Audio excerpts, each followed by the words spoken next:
2장 1절에서 5절입니다. 하나님 말씀은 사도행전 2장 1절에서 5절입니다.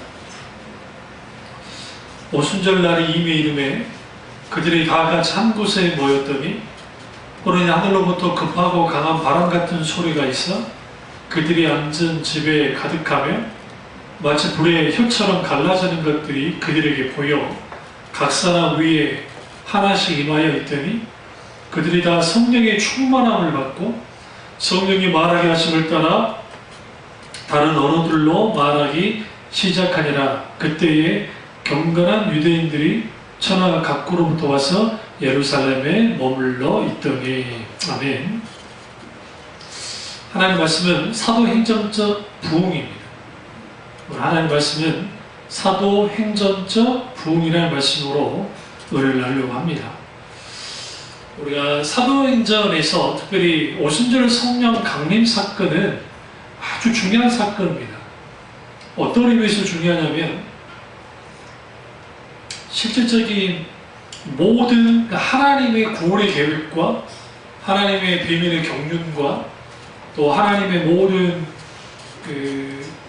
이 세상에서 하시고자 하는 모든 일들을 실제로 이제 나타내 보이는 사건이 오늘 사도행전에 있는 특별히 오순절 성령 강림 사건입니다. 삼일체 하나님이신 성령께서 이 땅에 임하신 사건, 그리고 그 성령이 그냥 임하시는 것이 아니라 각 영혼에 각기 임하셔서 이제는 그 안에 거하시는 그런 놀라운 역사가 일어나게 됩니다. 예수님이 이 땅에 오시는 초림의 사건, 성탄, 그리고 예수님이 이제 십자가에 죽으시고, 그러니까 고난받으시고 십자가에 죽으시고 그리고 부활하시고 승천하신 이 모든 사건은 사실 오순절 성령 강림 사건과 연장선상이 있습니다. 왜 그러냐면 예수님의 공생의 기간 속에서 인자가 이제는 아버지가 계시는 하나님의 나라로 간다라고 말씀하십니다. 그러면서 제자들에게 내가 약속한 성령을 너희에게 보내주겠다라고 말씀하십니다. 그리고 실제로 예수님이 승천하심을 통해서 이제는 성령께서 강림하시는 것을 보게 되었습니다. 그럼 왜 오순절 성령 강림 사건이 왜 이렇게 중요하냐? 성령 강림 이전과 성령 강림 이후가 완전히 많이 달라요. 성령 강림 이전에는 성령의 역사를 경험한 사람들이 없는 건 아니에요. 무슨 말이냐면 우리가 너무나 잘 아는 삼손도 하나님의 영이 신이 함께했기 때문에 그가 강력한 그 힘을 사용했던 것처럼 구약의 성령의 역사를 경험한 것들이 보여집니다. 보시면 성경에. 그러나 그것은 특별하게 선택된 사람들이면 그랬고, 이제는 오순절 성령 강림 사건은 사모하는 영혼들, 특별히 하나님의 주권 가운데 주고자 하는 자들에게 다 임하는 겁니다. 실제로 집단적으로 임하는 거예요. 그런 의미에서 아주 중요한 사건입니다. 그래서 우리는 오늘 이 오순절 성령 강림 이 사건이 왜 이렇게 중요할까? 그것은 여기에서 나타나는 그 형상들이 중요하기 때문이 아니에요. 그거보다는 오순절 성령 강림 이 사건을 통해서 이제는 이 예수 그리스도의 십자가의 복음이, 하나님 나라의 복음이 만방에 전파되는 실질적인 신호탄이기 때문에 그렇습니다. 그러면 수복음에서는 이 오순절 성령 강림 사건을 연속적이다, 반복적이라고 봐요. 저희 같은 장로교에서는 단회죠. 일회적이었다. 그러니까 그때만 얘기했다라고 이제 봅니다. 그러나 우리가 이제 구속사적인 측면에서 보면 성령 강림 사건은 단회적입니다. 그러니까 수복에서 말하듯이 연속적이지 않습니다. 그러나 성령님의 역사하심과 성령님의 임재는 반복적이에요. 그걸 어떻게 알 수 있냐면 우리 한번 성경 가보시죠. 사도행전 10장에 가보시면 그 44절에 베드로가 이 말을 할 때 성령이 말씀 듣는 모든 사람에게 내려오니, 그러면서 45절에 성령 부어주신 말미암아 놀랍니다. 그리고 물과 성령으로 세례를 줘요. 이게 이제 우리가 잘 아는 고넬료 가정 가운데 이 성령께서 이렇게 이제 임하시는 겁니다. 근데 이것에 대한 보고를 11장에서 하는데, 11장 다 가보시면요, 이제 1절에 이방인들도 하나님 말씀을 받았담을 들었다라는 겁니다.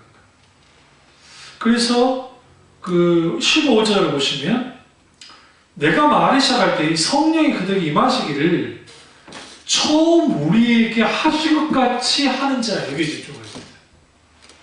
그러니까 처음 성령의 그 강림 사건을 경험한 게 오순절날이잖아요. 그런데 그때처럼 그들에게 임했다는 겁니다.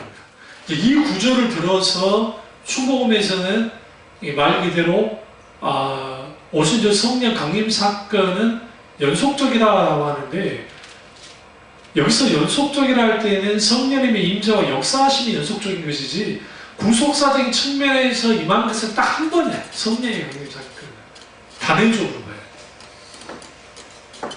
만약에 구속사적인 측면에서 이게 계속적으로 임한다고 한다면 이게 말이 안 되는 거예요. 성령님은 늘 계속 임하셔야 돼요. 그게 따져요. 그렇기 때문에 성경에서는 이 성령님의 임재와 역사하심은 반복적입니다. 이걸 이제 뭐라고 표현하냐면 어노인팅, 성령님의 기름 부으심, 그 기름 부으심은 반복적입니다.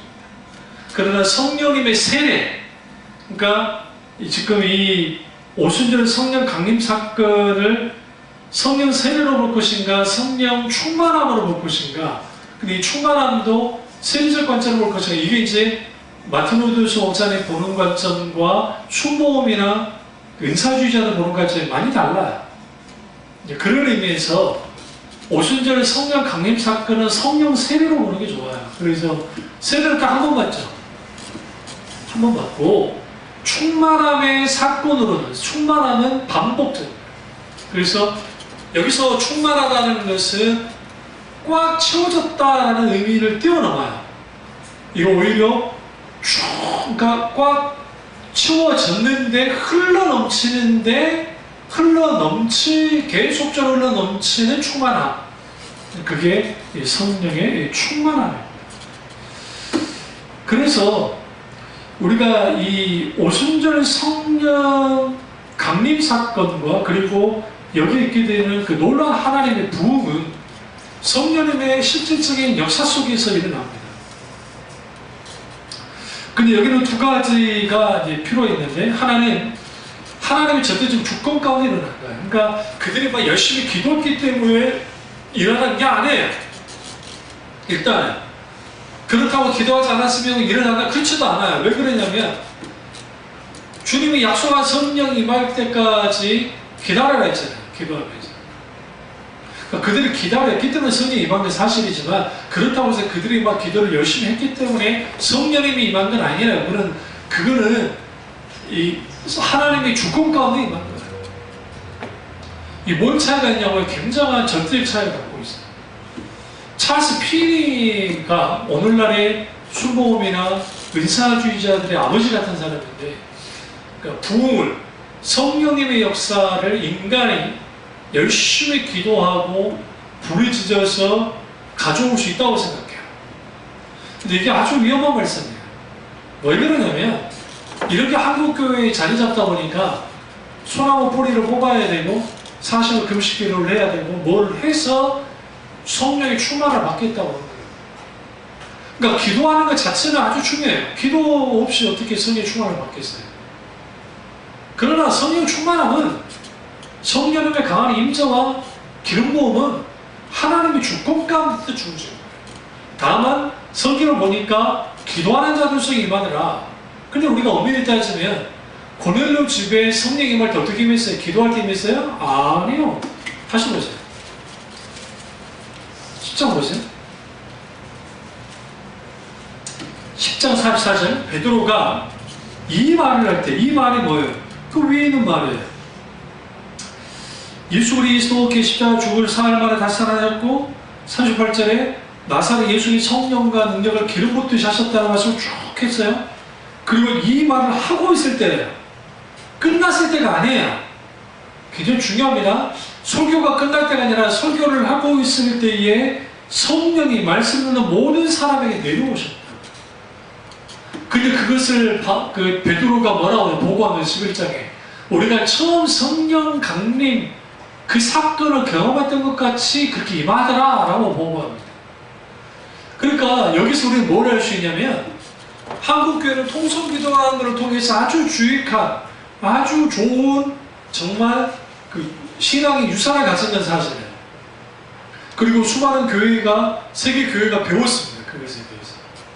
근데 통성기도가 아주 중요하고 좋은 건 사실이었는데 이게 어떻게 변질되어졌냐면 소위 말하는 열광주의적인 기도. 그러니까 내가 목소리를 높여서 통성으로 기도하고 부르짖고 그렇게 하면 하나님이 더 들으셔서 뭐한다? 응답한다고 하는 일종의 기도 뭐예요? 소위 말하는 공덕. 그러니까 마치 자기가 기도에 공력을 쌓으면 기도 응답이 더 있다고 생각하는 거예요. 이거는 잘못된 거예요. 굉장히. 물론 성령의 기름 부음과 그리고 놀라운 하나님의 성령의 놀라운 충만함의 사건은 기도와 밀접한 관계를 갖고 있어요. 그렇다고 해서 우리가 열렬하게 막 기도한다고 해서 성령의 기름 부음이 있느냐? 그렇지 않아요. 왜 그러냐면 존 웨슬리 목사님이 그 말을 타고 다니면서 영국에 막 다니면서 이제 복음 전도를 하셨단 말이에요. 근데 성경에 이제 사람들 중에 아주 광신적인, 그러니까 아주 좀 열렬한 사람들이 있어요. 그래서 어느 집단이나요. 설교하시고 기도도 하기 전에 막 벌써 막 넘어질 준비가 되는 사람들이 있어요. 그거 굉장히 싫어하셨어요. 못하겠네. 그래, 하지 말라. 하지 말라. 그러니까 우리가 이렇게 소위 은사주의자들은 사람들의 심리를 잘 이용을 해요. 그래서 아주 분위기를 끌어올립니다. 과거에 분강사들이 북을 쳤던 이유가 그거예요. 어떤 면에서. 옛날에는 이렇게 받쳐줄 수 있는 게 없잖아요. 전자기기라는 게. 근데 이제 북을 치는 건 그럴 수 있긴 있었는데 이 북 치는 게 사람의 심장박도가 똑같아요. 그래서 타악기는 굉장한 힘이 있습니다. 그러니까 사람들이 이걸 몰라서 그러는데, 그래서 아프리카 막 인디언들이 막 그 사람 인디언이 아니라 그 사람들이 막 그 타악기 치죠. 아메리카 인디언도 마찬가지. 그게 아주 주술적인 그 행위로서 그런 걸 많이 하거든요. 그렇다고 교회가 그랬다는 건 아니고, 어쨌든 그런 걸 통해서 이제 끌어올려요. 근데 이제 그까지 그럴 수 있는데, 이제 문제는 뭐냐면 굉장히 그 감정적으로 막 뭐라고 그래요? 좀 고조시켜줘요. 거기에 잘 사용됐던 게 이 찬양들 중에 이 사람들의 마음을 막 할 수 있는 찬양들. 그러니까 과거에 그런 찬양들이 많았다고. 그러니까 왜 말인가 날 위하여 주 돌아가셨네. 얼마나 좋은 찬양이에요. 근데 이게 감정으로 가면 안 된다는 거예요. 일단 우리가 물론 그럴 수도 있지만 예수 그리스도께서 나를 십자가에 돌아가셨던 그 주님이, 근데 왜 은혜인가? 그러면 거기서 이제 은혜를 받잖아요. 그것까지는 괜찮은데 이제 문제는 뭐냐? 음정박자 무시하고 4분의 4박자 톤으로 메들리로 가버리는 거예요. 그러니까 사람들의 분위기를 고조시키기 위해서. 그럼 웬만인가 날 위해 이 찬양은 고조시키고 난 다음에 마지막에 나오는 것들. 그러면 사람이요, 그 한 템포로 한 20분 정도, 30분 정도 계속 찬양해보세요. 참 비 흘리신 내게 강같은 평화할 수 있다 하시리는 나의 능력 좀 레퍼토 있잖아요. 계속 예수 이름으로 예수 이름으로 승리를 얻었네. 빈들의 많은 풀같이 음중 파도 무시하고 빈들의 많은 풀같이 시들은 나의 영혼 마귀들과 싸우지라 제약 벗은 영대 하면서 한단 말이에요. 그러면 이제 코드를 어떻게 짰냐면 같은 코드로 가버리면 돼요. 지금 G 코드로. 그럼 쭉 그러니까 음정 변화가 없기 때문에 음체들도 따라할 수 있어요. 특별히 나이 든 분들은 어렵지 않아요. 왜 그러냐면 큰 변화가 없기 때문에. 그쵸, 코드 없어도 제게 악보 없어도 할 수 있어요. 왜 그러냐면 코드 변화가 크지 않기 때문에 그냥 기타 쳐도 상관없어요. 그리고 난 다음에 마지막에 이제는 예를 들어 뭐 봉성가 중에 예를 들어 뭐 지치고 상한 나의 마음을 주여 받아주소서. 그런 용도는 아니지만 그런 중요한 은혜 코드, 그러니까 은혜 장치라는 것을 개발했다고 해요. 잘하는 사람들이 부감사들이 있어요. 그래서 올리고 웃기고 하면서 그게 일종의 성령의 역사라고 생각한 거예요. 성령의 역사는 물이 위에서 아래로 흐르듯이 자연스럽게 흘러내리죠. 그래서 인위적인 작용을 하면 안 돼요, 인간이. 말 그대로 성령님이 찾아오셔서 만지셔야 돼요. 그러려면 앞에 있는 리더자가 성령께 민감해야 되고, 그리고 어떤 유혹에서 벗어나야 되냐면, 내가 이 청중들을 그들의 분위기를 내가 이렇게 끌고 나가겠다는 생각을 내려놔야 돼요.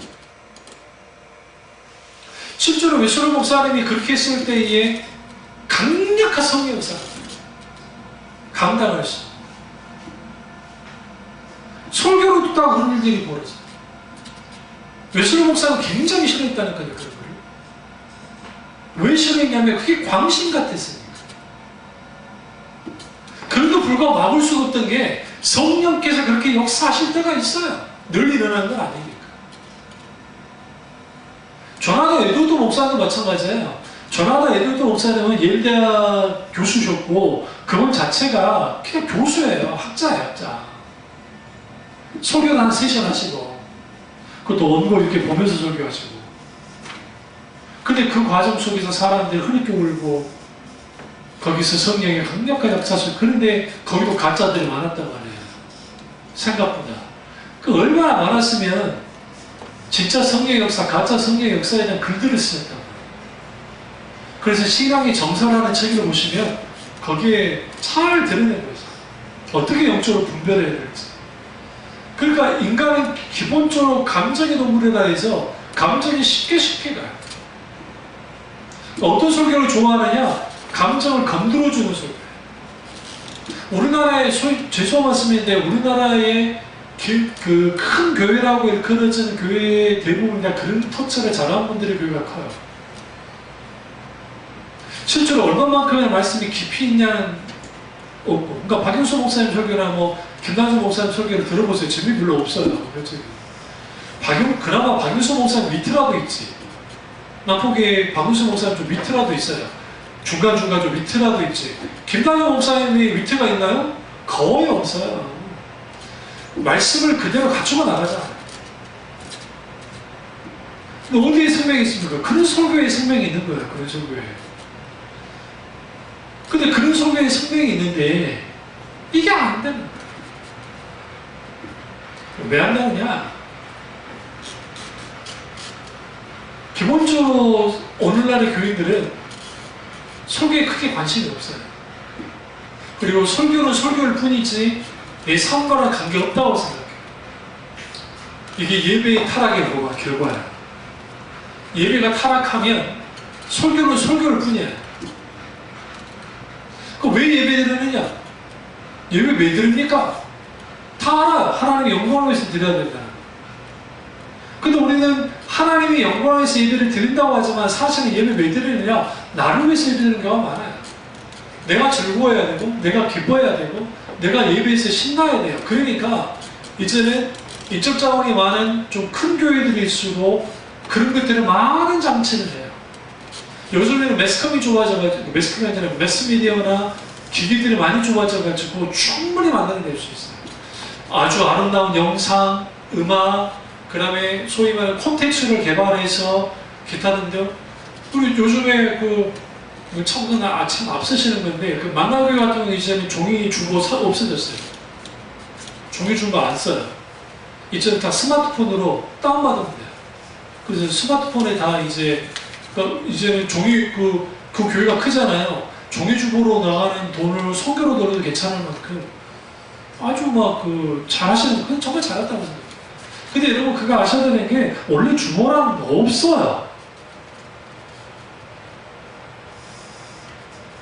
주보 등장은 로드스 목사님 때 등장을 해요. 주보가 영국에서. 그때 로드스 목사님이 주보에 대해서 맹렬하게 비판했어요. 왜 주보에 대해서 맹렬하게 비판했냐면, 소식 알리고 하는 게 잘못됐다는 게 아니에요.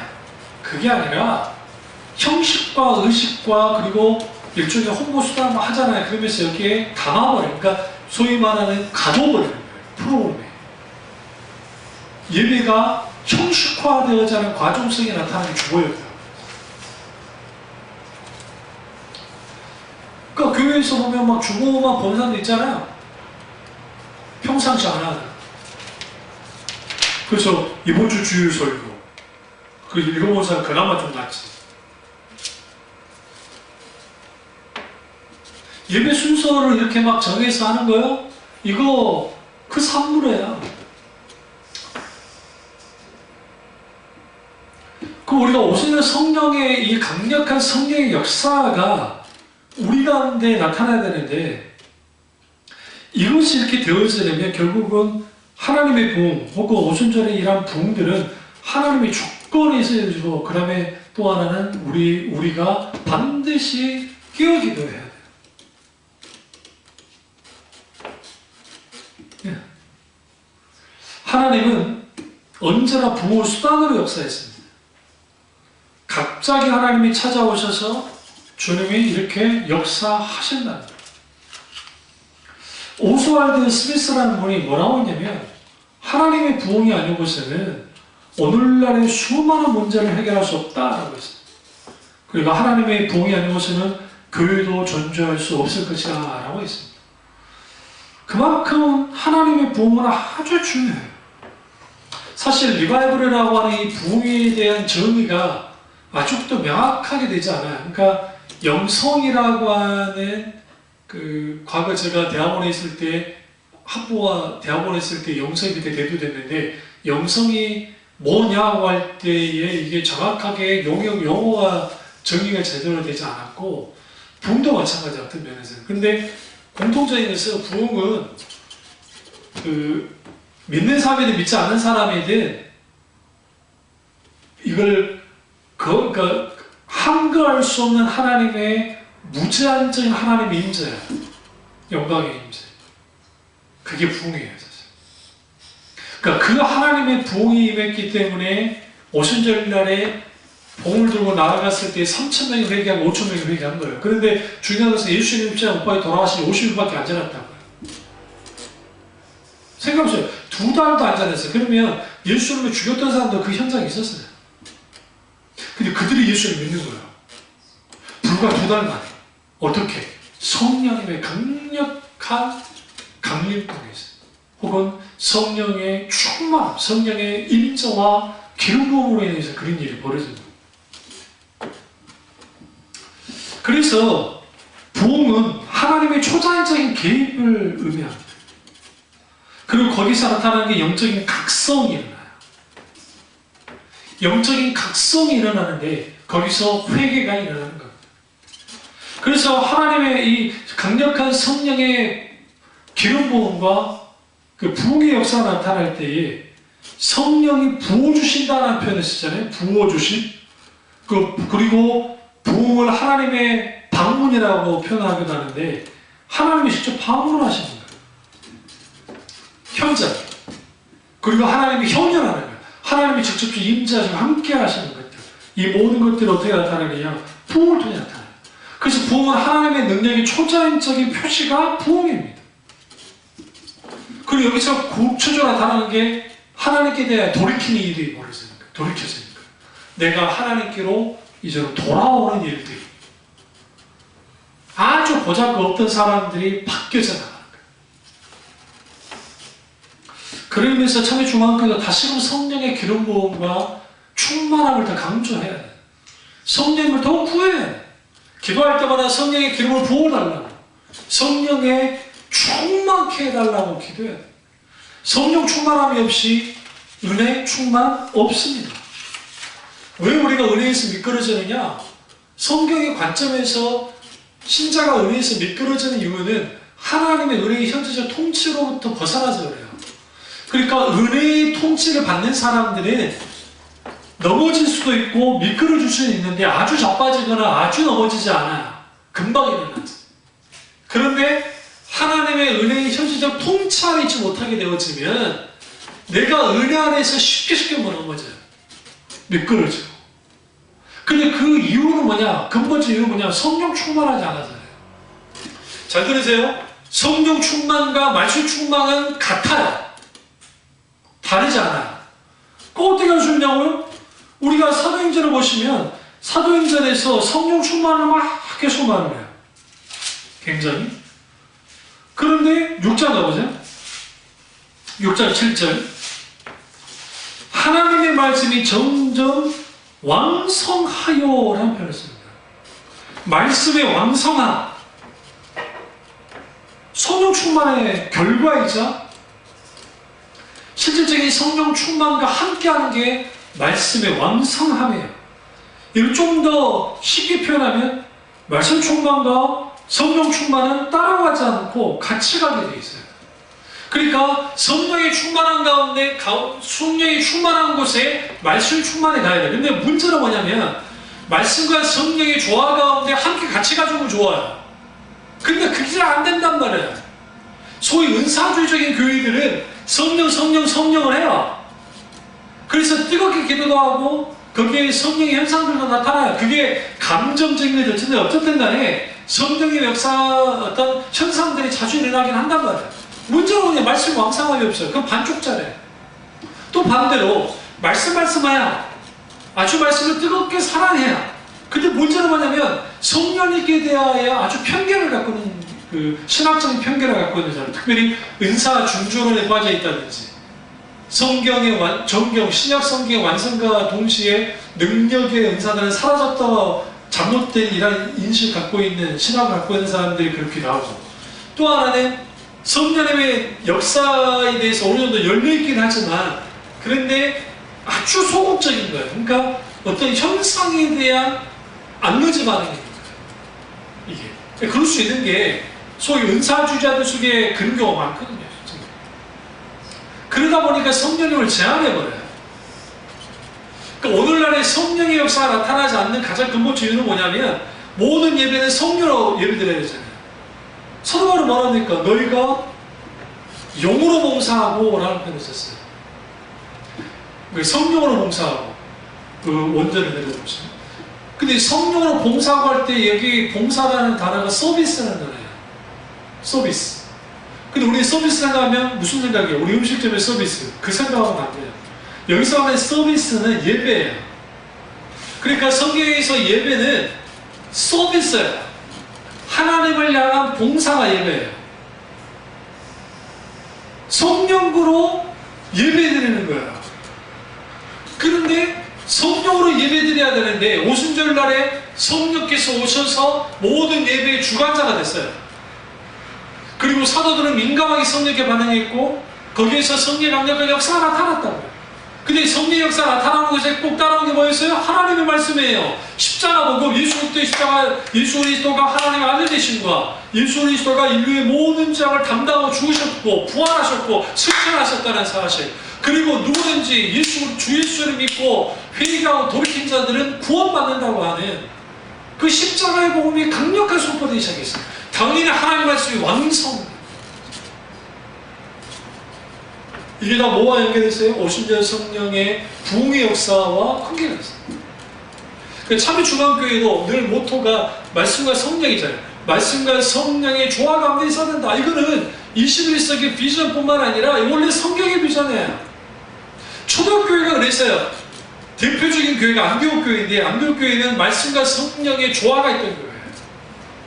그래서 그들 가운데는 성령이 충만했고, 그리고 정말 좋은 목사님들이 있었잖아요. 바나바와 그리고 사도 바울이라고 하는 아주 걸출한 하나님의 사람들이 있어서 강력한 말씀이 선포되어지고 가르쳐지고 이렇게 나와서 그렇게 세워졌습니다. 그러니까 놀라운 건 무슨 일이 벌어졌어요? 그리스도인이라고 하는 별명이 예루살렘 교회에서 생긴 게 아니라 안디옥 교회에서 생겼어요. 물론 여기에서 그리스도인이라는 표현은 그 시대에는 놀림이었어요. 놀리는 말이었어요. 다시 한번 이렇게 생각하시면 돼요. 예수쟁이라는 말이에요. 사실은 처음에는.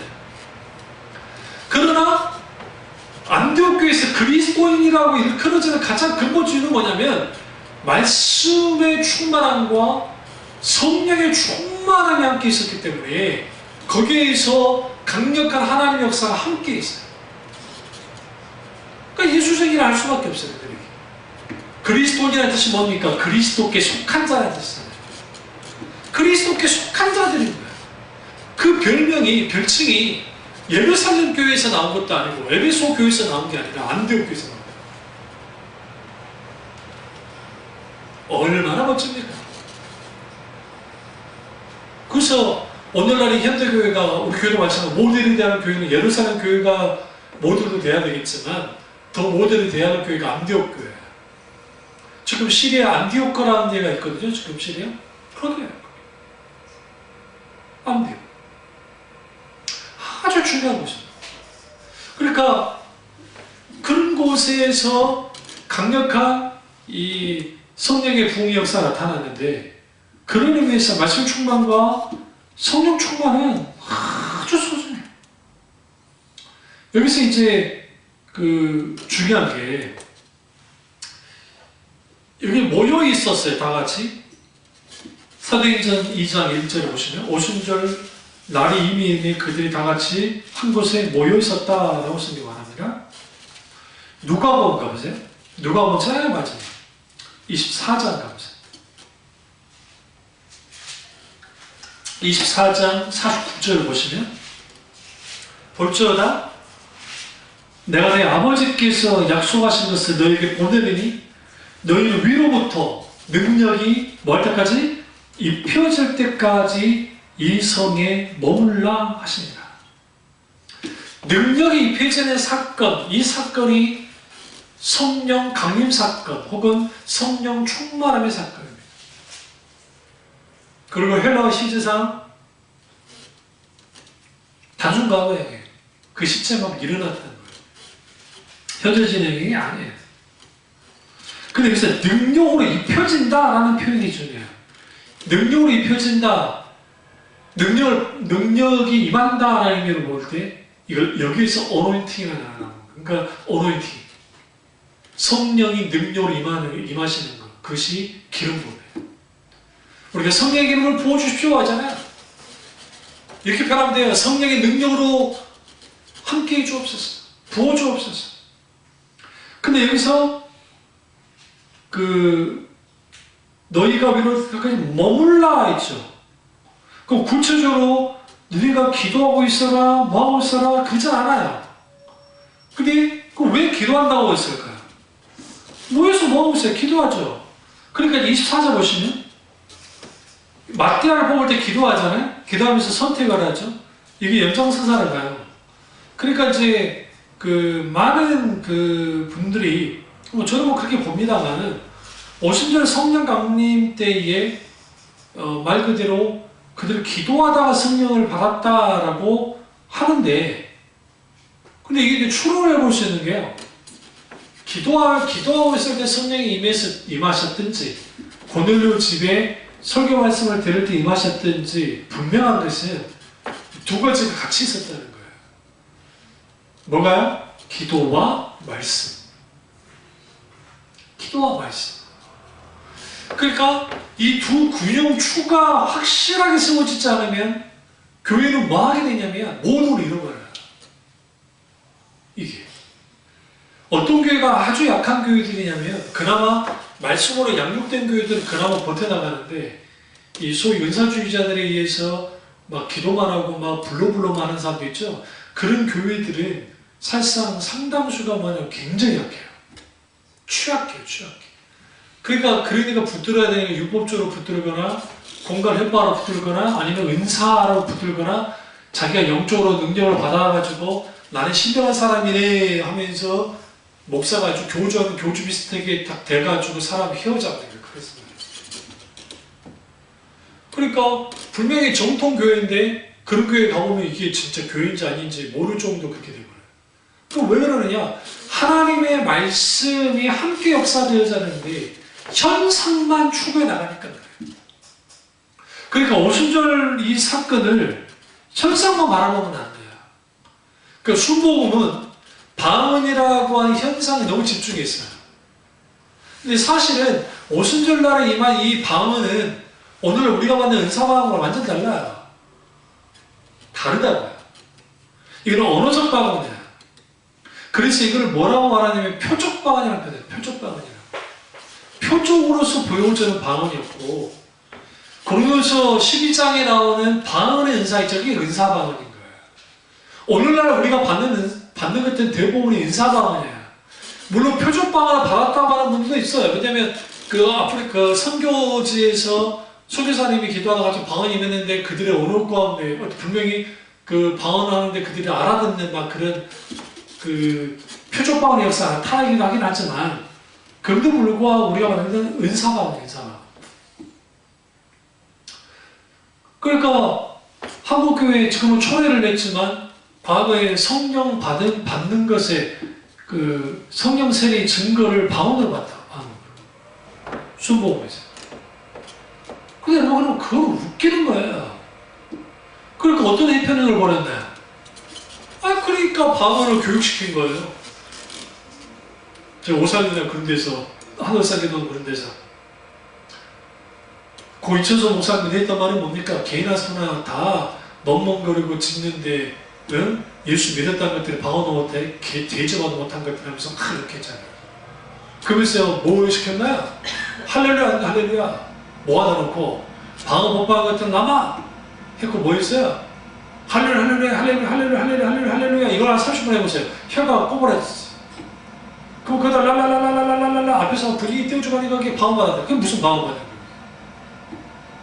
거예요? 물론 그쪽에 성령의 역사에서 방언만에 있을 수 있다고 내가 정말 100번 양보해도 그런 식으로 방언받는 게 어딨냐고요. 비일비재하게 순복음에 여의도 영향을 받은 순복음 그런 게 있었고 제가 순복음 출신이니까 그런 친구들이 있었다고 제가 정면으로 다 껴버렸어요. 내가 순복음 교인이지만 어디 성경에 방언을 배울 산당이 있더냐. 그런 식의 성령의 은사가 어딨냐 도대체.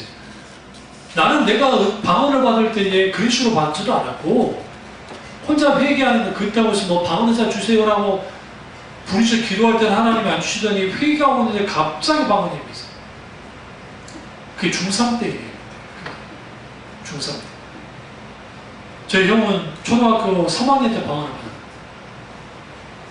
그러니까 그 방언이 임할 때에 혀가 탁 꼬부러지면서 나는 한국말 하고 싶은데 안 되는 거야.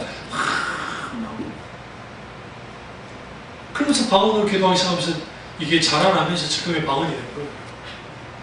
그러니까 그럼 왜 그렇게 방언했느냐? 현상에 집중하는 거예요. 현상. 그러니까 여러분 성령의 역사는 현상에 집중하면 나타나잖아요. 성령이 준다는 거예요. 왜요? 성령은 인격체이시다. 인격체이신 성령님을 인식해야 돼요. 그런데 한동안 막 그 은사주의자 여자 목사들 중에 하나 있었는데 지금 뭐 다른 데 가서 저기 그 삼각산에 있다가 다른 데 가서 뭐 기도를 한다고 하는데 그 사람이 그러잖아요. 쥐가 성령 오라면 오시고 가라면 간다나?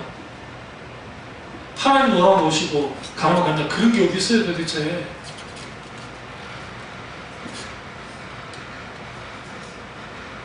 어떤 교만함에서 나왔냐면요. 기도하다가 은사가 나타나잖아요. 그러니까 내가 영적으로 그런 존재가 됐다고 착각하는 거예요. 은사는 소유의 개념으로 보면 안 되고 나타남의 개념으로 봐야 돼요. 만약에 제가 신유사 받았어요? 소유의 개념이면 제가 내 호주머니에 있는 것을 그냥 빼다가 써야 돼요. 내가 소유가 있다면. 예수님이 병 고치실 때 다 고치셨나요? 아버지의 뜻 가운데 있을 때 다 하셨죠. 때로는 주님이 그냥 넘어가기도 하죠. 대표적인 게 예루살렘 성에 미문에 앉아있던 그 안전병 왜 안 일으키셨어요? 예수님이 성경은 크게는 4번, 짧게는 3번 예루살렘 방문하셨는데 예수님 안 보셨을까요? 그 사람은 늘 거기에 왔던 사람이에요. 있던 사람이고. 근데 예수님 안 고치셨어요. 왜? 아버지의 뜻이 실제로 없었기 때문에 그럴 수도 있고. 그래서 오늘 그 사도행전에서 똑같이 성령의 사도행전 10장에서 말하는 다시 가보시죠. 예수님이 어떻게 하셨느냐? 자기 스스로의 능력이 아니라 38절에 10장 38절 하나님이 나사렛 예수에게 성령과 능력을 기름부터 하셨으며 그가 두루다니시며 선한 일을 행하시고 마귀에 눌린 모든 사람을 고치셨으니 이는 하나님이 함께 하셨습니다. 성령과 능력의 기름부터 하셨다는 능력을요. 그 성령의 그 능력으로 이런 모든 사역을 감당하시는 거예요.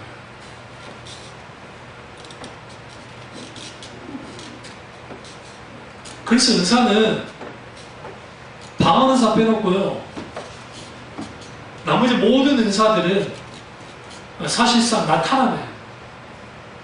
그래서 나타나기 때문에 성령이 오시고 성령이 어떻게 역사할지 몰라요. 그래서 성령이 민감하게 반응해요. 그래서 사도 바울이 있잖아요. 사도 바울이 어디 지역에 가서 복음을 전할 때 그 귀신 쫓겨나고 병들이 고친다 되니까 여기에 세계관이 충돌되는데 그게 뭐였냐면 바나바를 제우스라고 하고 그리고 사도 바울을 있는데 하여튼 네자 에르메스인가? 무슨 헤르메스 헤르메스라고 하면서 막 높여줘요. 그러니까 우리 개인의 능력으로 이렇게 나타나는 게 아니라고 말하잖아요. 베드로가 마찬가지예요. 성령의 능력이 내게 막 이렇게 꽉꽉 차져가지고 그 능력으로 막 쓰는 게 아니에요. 그러니까 꽉꽉 채워지니까 내가 교만해지면 내가 신령한 사람이 되어버리는 거예요. 그게 아니라 우리는 성령께 하나님께 도구로 쓰임받는 도구일 뿐이에요. 그래서 사도 바울은 교만하지 않았고 베드로가 교만하지 않았어요. 디모데가 병이 들었는데 편지를 보내잖아요. 바울이 너 포도주를 좀 쓰고 건강하게 해라. 만약에 자기가 은사가 막 자기 호주머니에 있는 것처럼 술술 썼으면 가서 그냥 고쳐주면 끝나잖아요. 그렇지 않았다는 거예요. 한국교회 은사관이 아주 잘못됐어요. 그리고 은사 개발이라는 표현을 쓰는데 이게 찰스 필리의 영향을 받아가지고 소위 말하는 우리가 개발하면 개발된다고 생각하는 거예요. 그런 게 어디 있어요 도대체 성경에. 은사 개발이라는 게. 이게 인간적으로 만드는 그게 교묘하게 심리학과 실용주의와 여러 가지가 결합이 돼가지고 그렇게 나타나는 건데 물론 이거는 있어요. 하나님께서 어떤 사람에게 자주 임하시는 그 강력한 성령의 역사들 신유가 많이 나타나 예언이 나타나 그러면 그게 더 활성화되어져서 그 사역자가 되기는 해요. 그런 분들에게 성령의 그런 역사가 더 나타나는 것은 분명하게 사실 그것까지 부인하지 않아요. 그렇다고 해서 그런 분들이 자기가 원할 때 탁 쓸 수 있는 것이냐? 그렇지 않다고요. 그렇지 않다고요. 모든 성령의 나타남과 하나님의 놀라운 능력은 역사는 하나님의 주권 가운데 있다. 거기에는 핵심이 뭐냐면 하나님의 영광을 드러낼 때 그리고 또 하나는 예수 그리스도의 중심성이에요. 그러니까 결국은 어떤 성령의 역사도 예수 그리스도가 드러나야 돼. 죽은 자가 살아난다 할지라도 거기에 성의 역사가 있어도 예수 그리스도를 중심으로 예수 그리스도를 드러내지 않으면 아무 쓸모 없어요. 왜? 성령님은 다른 보혜사로서 예수 그리스도 그분을 드러내기 위해서 오셨기 때문이에요. 그분의 사역을 완성시키러 오신 분이 누구예요? 성령이에요. 성령이. 그런 의미에서 참여중학교에 필요한 게 뭐냐? 성령의 강력한 이러한 기름 부으심 속에서 우리는 어떻게 하나님의 영광을 드릴 뿐만 아니라 예수 그리스도 온전히 드러내야 됩니다. 필요한 건 뭘까요? 성령의 기름 부음의 회복이야. 임재의 회복이야. 성령 충만함이야. 이를 위해서는 반드시 깨어 기도하고 회개하고 돌이켜야 되고 더 중요한 것은 구해야 해요. 성령이 오셔서 기름 부어 주옵소서. 늘 주님께 성령 충만을 구함을 통해서 놀라운 성령의 충만함의 은혜가 저와 여러분 있기를 주님으로 축원합니다. 기도하겠습니다. 기도하실 때 이 말씀이 나의 말씀이자